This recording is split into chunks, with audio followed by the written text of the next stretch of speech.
Estas son las noticias más importantes hasta el momento.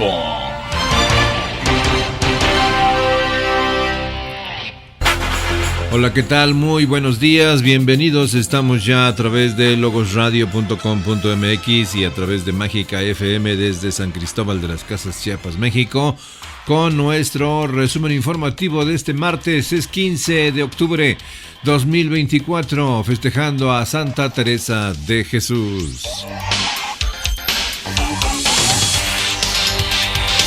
Ex candidato opositor venezolano rechaza fallo sobre reelección de Maduro.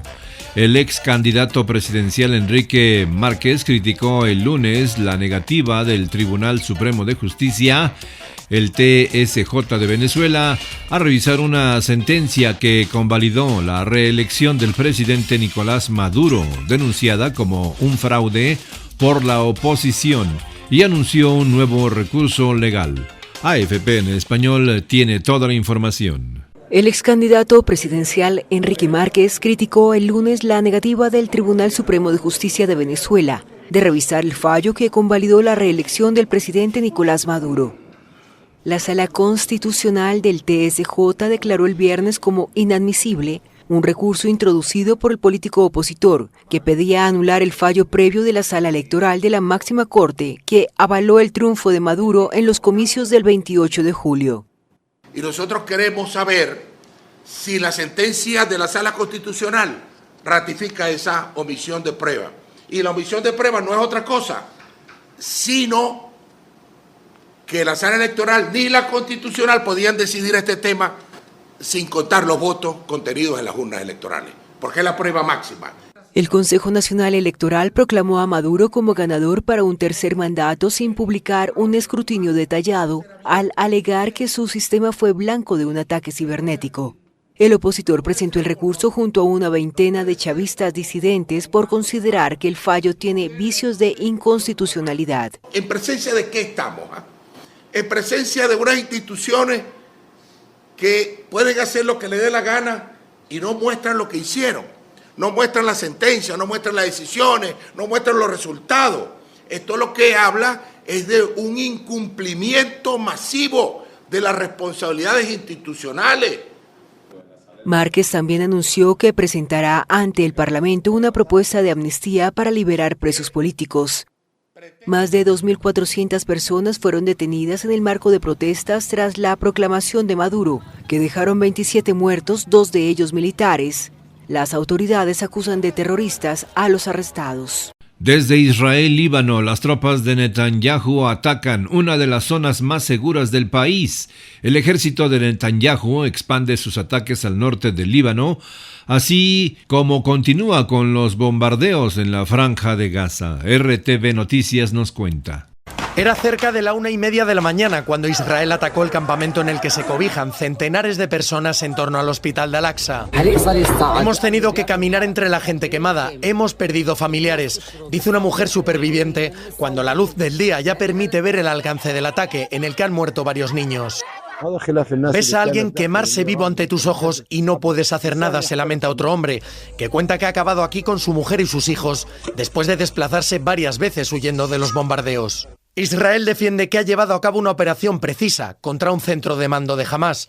El ejército hebreo ha matado más de 300 palestinos en sus ataques en el norte de la franja en los últimos 8 días. Tel Aviv, que había considerado bajo control esa zona en 2 ocasiones, advierte a las 400.000 personas que permanecen o que habían regresado que deben marcharse hacia el sur. Naciones Unidas denuncia que Israel no permite a sus agencias acceder a los hospitales para proveerlos de alimentos y combustible. Obtener imágenes para contar lo que ocurre también es cada vez más arriesgado. Al menos 128 periodistas han muerto en la guerra, según el Comité de Protección para los Periodistas en Nueva York. Rodeada de sus hijos, una mujer palestina implora: pedimos a todos los países del mundo que paren esta guerra. Ha sido un gran ataque en Aitú, es una localidad que está aproximadamente a unos 26 kilómetros de Trípoli, en el norte del país, una zona mayoritariamente cristiana y considerada hasta ahora relativamente segura. Se ha tratado de un bombardeo en un edificio residencial que además había sido alquilado a familias que venían precisamente huyendo de los bombardeos del sur, es decir, a familias desplazadas. Ha habido 21 muertos y 8 heridos. Lo que parece cada vez más claro es que Israel estaba centrando hasta ahora sus ataques sobre todo en el sur, en el este y en los suburbios de Beirut, pero ahora también está atacando el norte de este país. En lo que llevamos de ofensiva israelí, es decir, en 3 semanas Israel ha matado ya más de 1.500 personas en Líbano. Maisra es un pequeño pueblo montañoso del norte del Líbano, con impresionantes vistas al mar y rodeado de verdes colinas, casas de vacaciones y restaurantes de fines de semana. La población es de mayoría chií, pero conviven en paz con familias cristianas, un buen lugar para huir de los bombardeos en el sur, y por eso vino hasta aquí días atrás parte de la familia de Ibrahim. Vinieron porque esto es un sitio seguro, no es zona militar ni hay gente de Hezbollah, nos cuenta, pero 5 de sus primos y 2 tíos han fallecido. La casa familiar fue atacada con misiles este fin de semana. Los 4 pisos del inmueble se vinieron abajo, sepultando a la familia. Esta localidad se encuentra a unos 38 kilómetros al norte de Beirut. Los vecinos pensaban aquí que estaban en un lugar seguro, pero al menos un misil destruyó por completo esta vivienda en la que había una veintena de personas, muchos de ellos desplazados incluso de las zonas del sur donde los ataques son muy intensos. Entre los muertos hay sobre todo mujeres y niños. All of them innocent people. Eran inocentes, vinieron aquí para vivir en paz, asegura Ahmed. La casa de su hija y sus nietas está a unos metros de donde cayeron los misiles. Hay muchos muebles y objetos dañados, pero ellas se salvaron. Nadie en el pueblo se explica el porqué de este ataque que Hussein vio y escuchó desde su casa.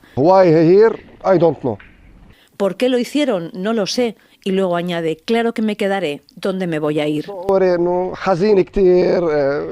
Los ataques israelíes ya no se centran solo en el sur y el este del país, ahora el norte también es blanco de las bombas. Los cascos azules permanecerán en sus posiciones en Líbano, jefe de Fuerzas de Paz de la ONU. Los cascos azules de la ONU permanecerán en sus posiciones en Líbano a pesar de los llamamientos israelíes para que se desplacen en medio de la intensificación de los combates entre Israel y Hezbollah y de las heridas sufridas por 5 miembros, declaró el lunes el jefe de las Fuerzas de Mantenimiento de la Paz de la organización. AFP en español tiene el dato. Los cascos azules de las Naciones Unidas permanecerán en sus posiciones en Líbano a pesar de los llamamientos de Israel para que se desplacen.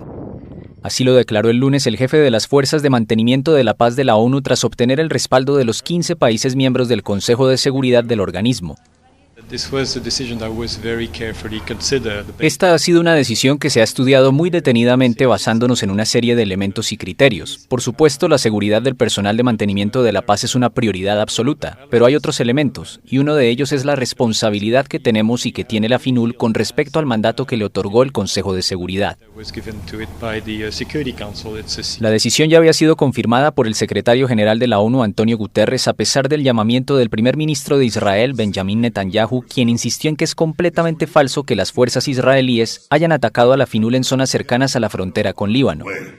Sin embargo, la FINUL acusó al ejército israelí de disparar repetida y deliberadamente contra sus instalaciones, en incidentes que dejaron 5 cascos azules heridos, lo que le ha valido duras críticas a Israel. Nuestro principal llamamiento a todas las partes es que respeten su obligación internacional cuando se trata de proteger la seguridad de las fuerzas de paz.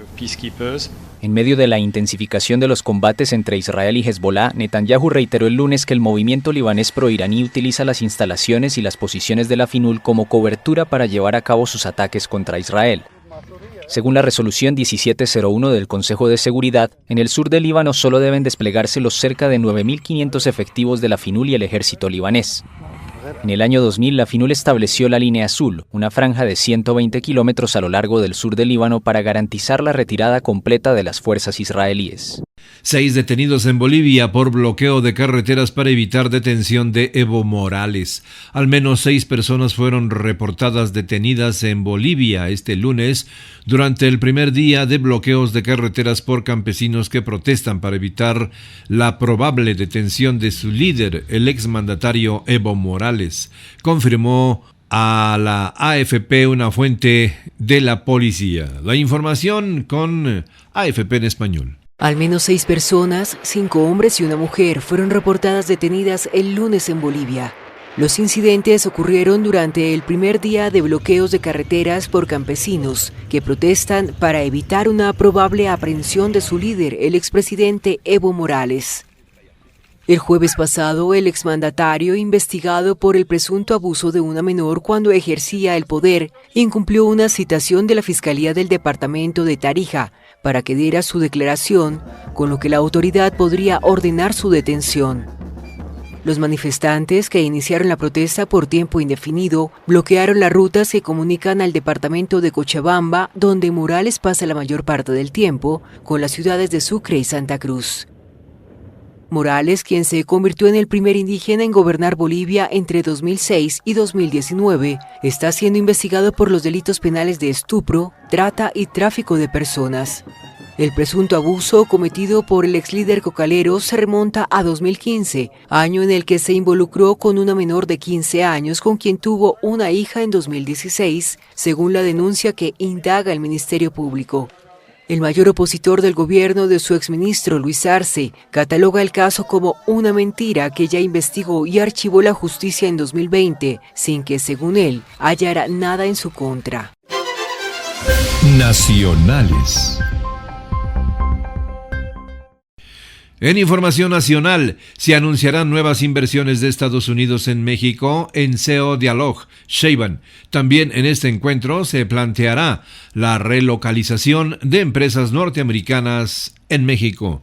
Milenio nos cuenta. Si gustan, platicamos de eso mañana. Mañana viene Marcelo Ebrard, secretario de Economía, para platicarles en qué consiste este diálogo, el interés que hay de inversionistas, particularmente de Estados Unidos, en México, y también va a haber una conferencia de prensa después, donde entre otros se van a anunciar algunas inversiones que ya están planteadas para nuestro país. ¿De qué se trata este encuentro? En su momento, empresarios nacionales y principalmente de Estados Unidos plantearon la posibilidad de que tuviéramos un diálogo para conocer pues cuáles son los beneficios, los incentivos que se van a generar para la inversión en México. Yo lo dije el 1 de octubre, el tratado comercial con Estados Unidos y Canadá abre esta posibilidad de lo que se llama hoy la relocalización de las empresas.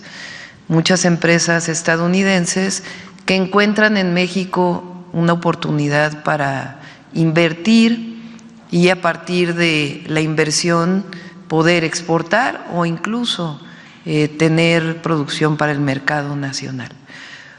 ¿Cómo generar las condiciones para que la relocalización no solamente se mida en un indicador que es inversión extranjera directa, sino que signifique también bienestar, es decir, buenos salarios, vivienda, infraestructura, acceso a agua potable, etcétera, etcétera?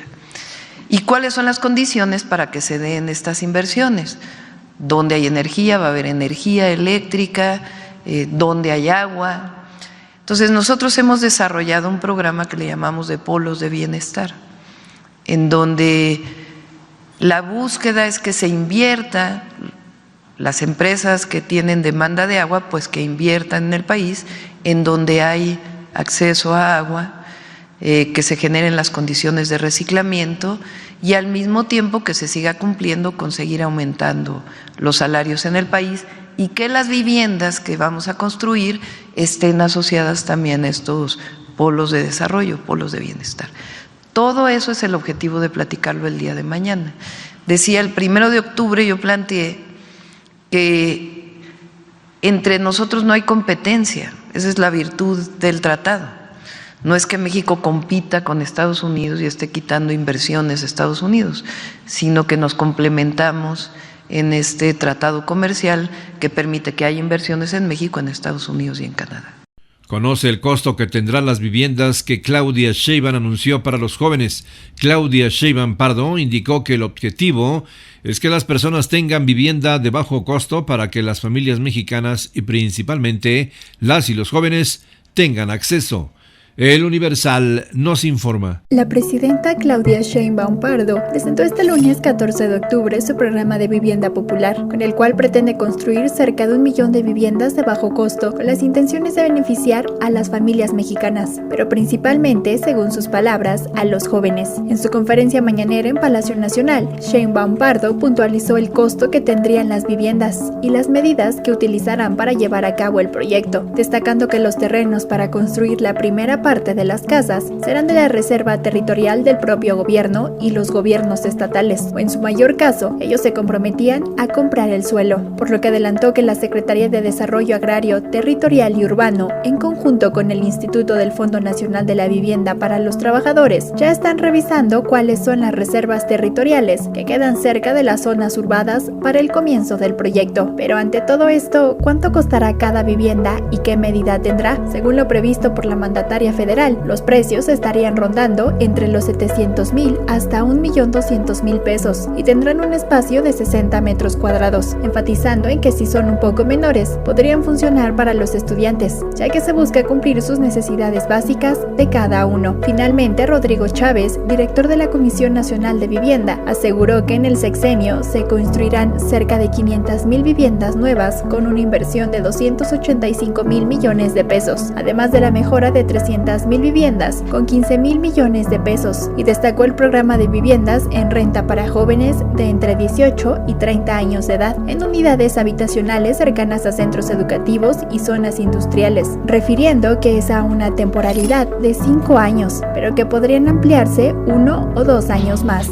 Sedena gasta la mitad de su presupuesto en obras, más allá de la construcción del Aeropuerto Internacional Felipe Ángeles, el Tren Maya y la refinería Dos Bocas. La Secretaría efectuó 3,897 trabajos en los ámbitos civil y militar.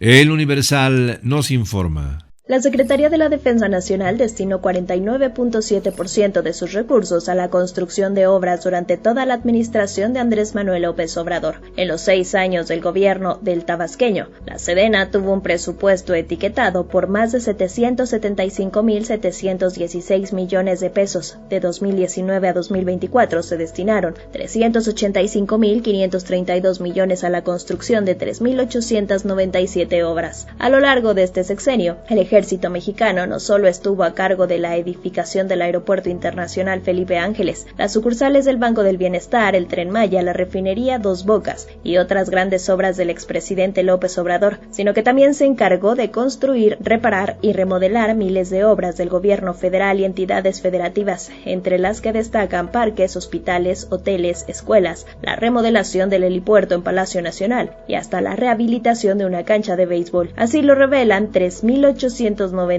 contratos en poder del Universal que fueron obtenidos vía transparencia. Se observa que para la construcción del Aeropuerto Internacional Felipe Ángeles se firmaron 45 contratos por un monto total de 72,571 millones de pesos, principalmente por la edificación de pistas de rodaje, terminal de pasajeros, centro de control, redes hidráulicas y sanitarias, así como escuelas, un hospital y un centro comercial en las zonas conurbadas del complejo. Lo anterior, sin tomar en cuenta los señalamientos por presuntos sobrecostos de hasta 116,000 millones, ni los 100,000 millones que la Federación le pagó a los contratistas del cancelado Naim. También destacan más de 726 contratos para la construcción del mismo número de obras, entre cuarteles, dormitorios, helipuertos y otras instalaciones de la Guardia Nacional y Policía Militar, a lo largo y ancho del país, de 2018 a 2024. De ese total, más de 50 obras continúan en proceso o no han iniciado. Otra obra emblemática del gobierno de López Obrador fue la construcción de sucursales del bienestar. Para ello, la Secretaría de la Defensa Nacional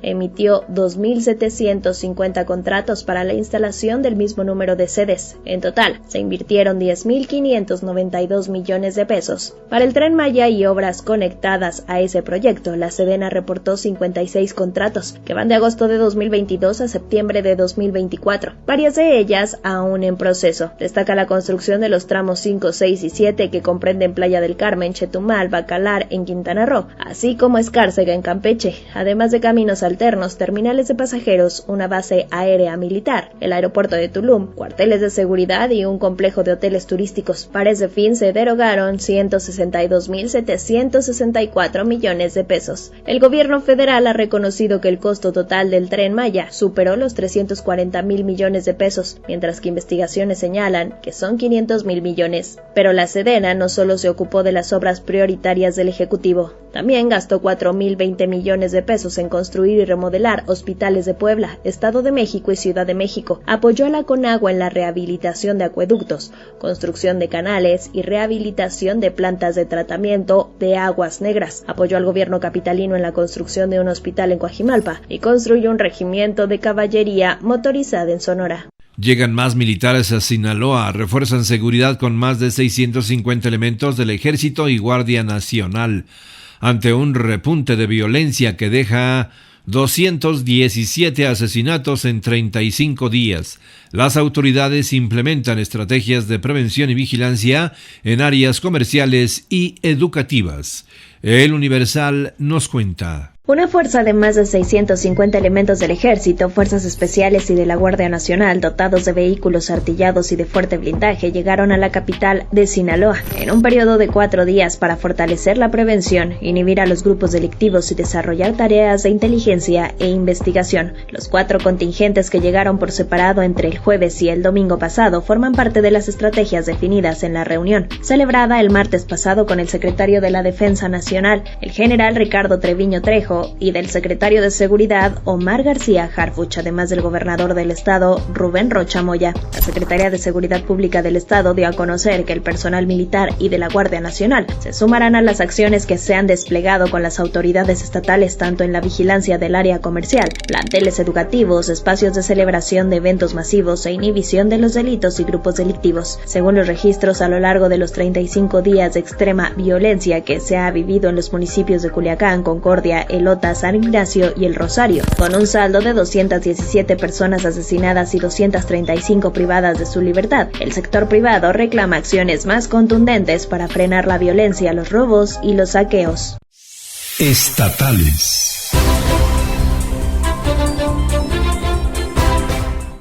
En el panorama estatal, localizan cuerpo abandonado a la orilla del río Coatán en Chiapas. El cuerpo de un masculino atado de pies y manos fue localizado abandonado en la orilla del río Coatán en Tapachula, Chiapas. El hallazgo se realizó a las 13:30 horas cuando unos campesinos que se encontraban pastoreando dieron con el cuerpo.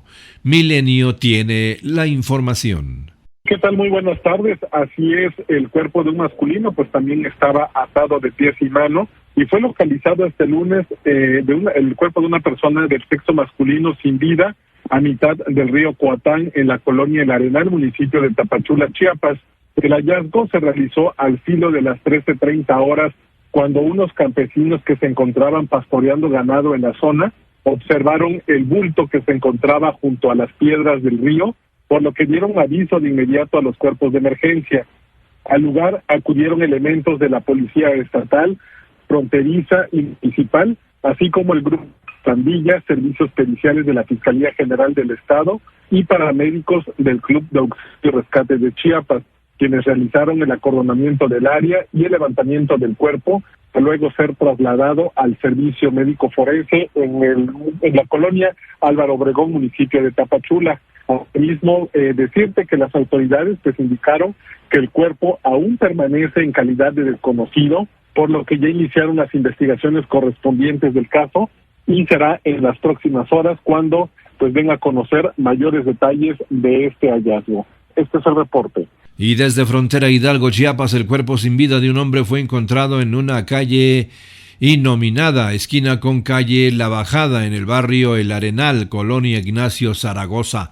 Las autoridades policíacas al llegar tuvieron a la vista al hoyo occiso que vestía una camisa color café y una ropa interior de color gris. La zona fue acordonada en espera de personal de servicios periciales. Minutos después acudieron familiares del fallecido, quien fue identificado con el nombre de Alberto N., de 50 años de edad. Según sus familiares, era conocido por su adicción a las bebidas embriagantes.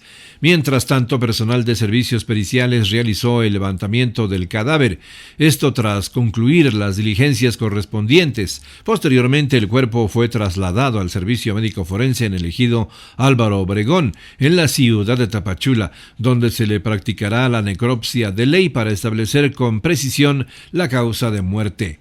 Las autoridades locales han iniciado una investigación para determinar las causas exactas de su muerte, que aún no han sido esclarecidas.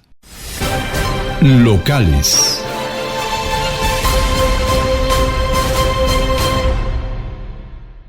Y en información local, a través de Janet Hernández, corresponsal del Diario de Chiapas desde San Cristóbal, habitantes de las Cañadas de la Selva de Chilón se manifestaron frente al Juzgado de Control y Tribunal de Enjuiciamiento a las afueras del Centro Estatal de Reinserción Social para Sentenciados, el Cerezo número 5, la mañana de este lunes.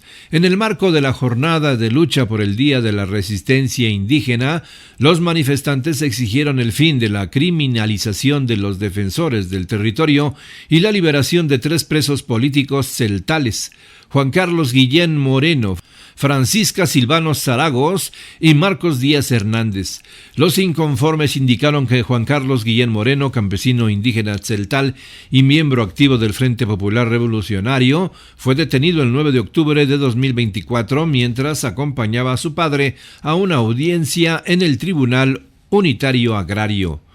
Su arresto es visto por las comunidades indígenas como una represalia por su participación en el movimiento en defensa de la vida y el territorio, Modevite, donde protestaba contra la militarización en su región. Guillén ya había sido objeto de represión en 2020 por manifestarse pacíficamente contra la construcción de un cuartel de la Guardia Nacional en Bachajón, expresaron. Agregaron que Francisca Silvano Zaragos y Marcos Díaz Hernández están presos en los centros estatales de reinserción social Cerezo 5 y 16, respectivamente, acusados de delitos que fueron fabricados para despojarlos de sus tierras. Respecto al caso de Marcos Díaz, se denunció un traslado ilegal a otra prisión donde ha sido sometido a tratos degradantes y actualmente incomunicado. Los familiares de los presos y sus compañeros de lucha aseguraron que las acusaciones carecen de pruebas y que los detenidos han sido víctimas de tortura, violando sus derechos humanos. Finalmente pidieron que el gobierno intervenga para otorgarles la libertad inmediata en la mesa de reconciliación. Y por otra parte, la Dirección de Limpia Municipal de San Cristóbal de las Casas, en coordinación con la Universidad José Vasconcelos, llevó a cabo una jornada de limpieza en el Panteón Municipal con el apoyo de más de 200 alumnos de distintas carreras, así como docentes de la institución. En la campaña también participaron elementos de la Administración del Panteón Municipal y el personal de Protección Civil en el marco del programa de Sanidad Ambiental, donde se realizaron diversas acciones orientadas a concientizar sobre el reciclaje de residuos, especialmente PET. Durante esta actividad se donó un contenedor para la recolección de PET por parte de estudiantes de la universidad. Asimismo, se efectuó la recolección de flores marchitas, plástico, botellas de PET, unicel y otros residuos sólidos encontrados en cunetas, avenidas y en las tumbas, contribuyendo a mejorar la imagen de este importante espacio público. Jorge Alejandro Ruiz Hernández, síndico municipal, agradeció el esfuerzo de todos los participantes, destacando que el beneficio de estas acciones es darle una nueva imagen a este espacio que es visitado por cientos de ciudadanos. Hasta aquí nuestro reporte informativo de esta mañana a través de logosradio.com.mx y a través de Mágica FM 98.7 aquí en San Cristóbal de las Casas, Chiapas, México. Feliz martes, continuamos. Ahora usted está bien informado. Espere nuestro próximo corte informativo.